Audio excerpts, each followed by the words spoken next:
Welcome to HortTube. My name is Jim Putnam, and in this video I'm going to do we'll call it a March walk around of my home landscaping projects.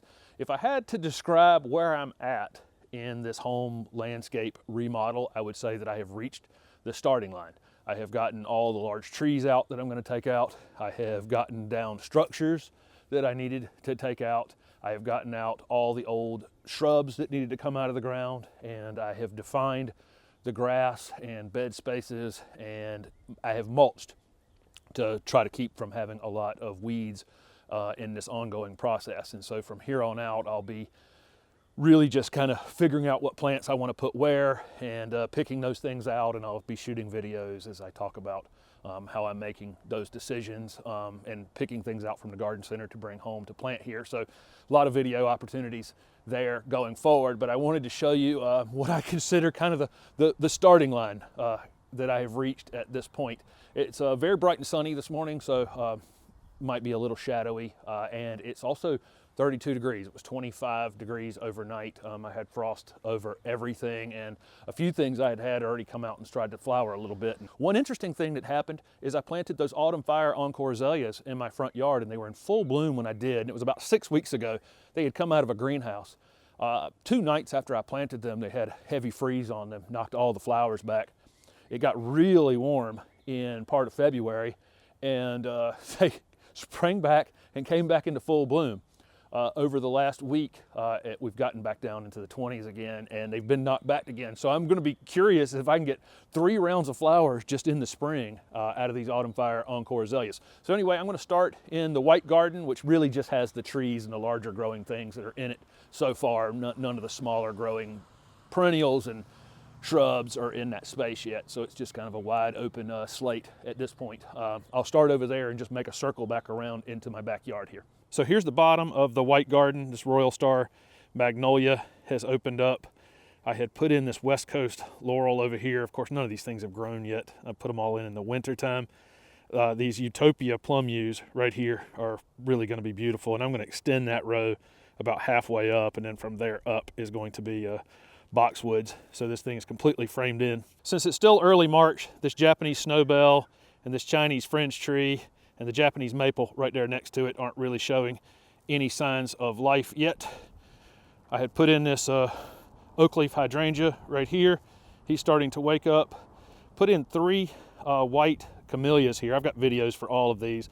These got hit a little bit with the cold, but not too bad, really. I need to do a little bit of tip pruning on those. Excited about this weeping white redbud right here. It is coming into flower. I hope you can see that.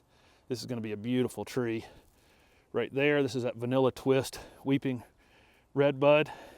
I've got a few things stored over here. I've talked about this a couple times, and I had some bulbs come up over here, right, these clusters that aren't white, so they need to be dug up. I knew they were here, I just didn't know where they were, but I'll pop them out of the ground and divide them and plant them in other areas in my yard. One important thing is I'm going to let that foliage die back before I dig them up. I'm just going to mark where they are, but I'm not going to dig them out and do it until the foliage has died back, because that foliage contains a lot of the nutrients that gets pulled back into the bulb so that it can do its thing again next year. My weeping cherry is opening up here, starting to flower. It's going to be quite nice. Up here in the corner, I put in those autumn lily Encore Azaleas the other day. There was a big giant oak tree here for anybody who's been watching this since the beginning. And right here are the pansies from the fall. And normally my pansies would be quite a bit bigger in early March than they are, but this just non-stop cold has really stunted them this year. But the hyacinths and the crocus and the daffodils I had put in here all have looked really good. I pruned these Helleborus in a video a few weeks ago, and they look absolutely fantastic in full bloom now. I've got these autumn twist Encore Azaleas that are starting to bud up. I planted those right before it got wicked cold, and they've held up quite well. This little Cypress on the corner, of course, cold really doesn't bother it. I've got a Clematis that comes up on the corner of my porch right here, and it grows so fast this time of year that you have to monitor it almost every day. I have to tie it up in here. It just becomes a mess really quickly. I planted these baby Gem Boxwoods right here on the front, they look terrific. Holly is monitoring us as always as I'm shooting these videos, and my shadow's in this, but I've got those lettuce bowls right there, and those 5 lettuce bowls give me all the lettuce I'd ever want to eat. It's super, super easy to grow them like that on the front porch. At the end of these baby Gem Boxwoods, I have this annual planting. These pansies look a little sad this morning because they were frozen solid last night. But this all looks great, a bit shadowy, but it looks great. The pansies here, same thing. They're a little I'm cold from last night, but they'll spring back this morning.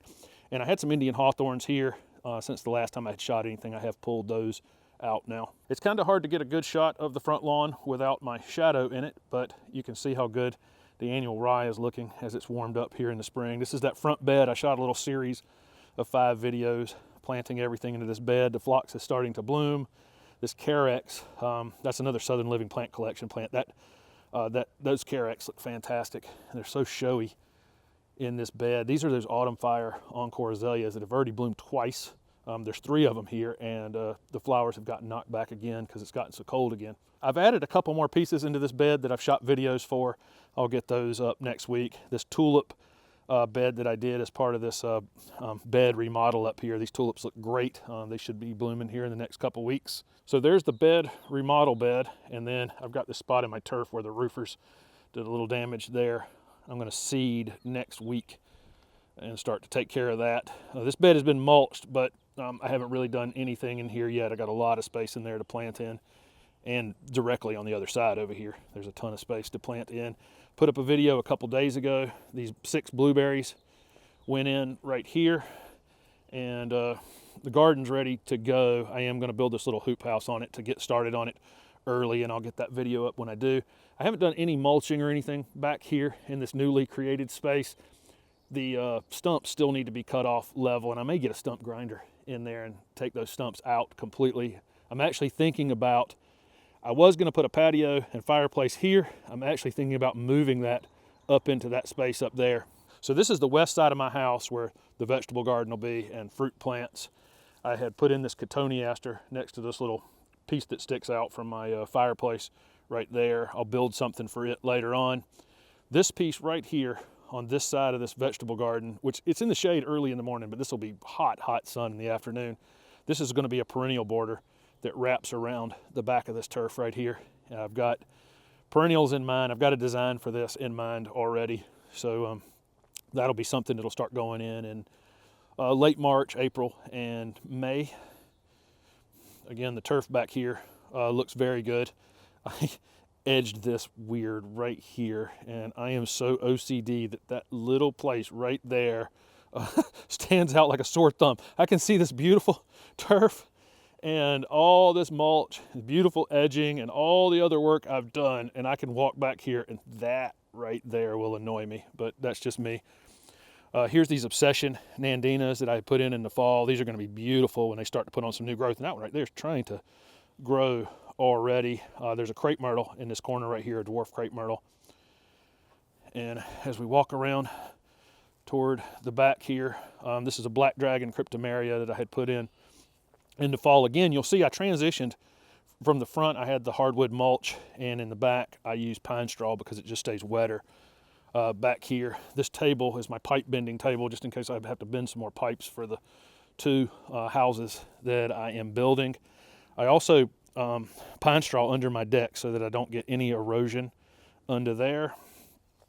This is the space where the propagation greenhouse is going to go. I got to use a pickaxe and get this little bit of turf out right here, but I have cut it out where it's going to go here. I cut off the end of this turf. I've always had turf right here, as you can see as I get closer into here and go back into the sunlight. I've always had turf going from here up to this little gate, and it's just too shady back here. It's got a little sun on it right now in the early morning, but it's too shady the rest of the day, and it never does well. So I have pine strawed it. This entire space back here is now going to be a shade garden. You've seen the video that I put up on the Magnolia back here and the Pieris that I've planted back here. And I've got a couple other things there that I've shot videos on that I haven't put up yet, but this is going to be a really nice space to just do all shade plants. I shoot a lot of the videos back here because the shade is kind of nice. I don't have to fight the sun so much as I just did walking around the house. So this should be a nice space to shoot the videos in. So there you go, a very shadowy tour of where I'm at in this home landscape remodel project that I have going on.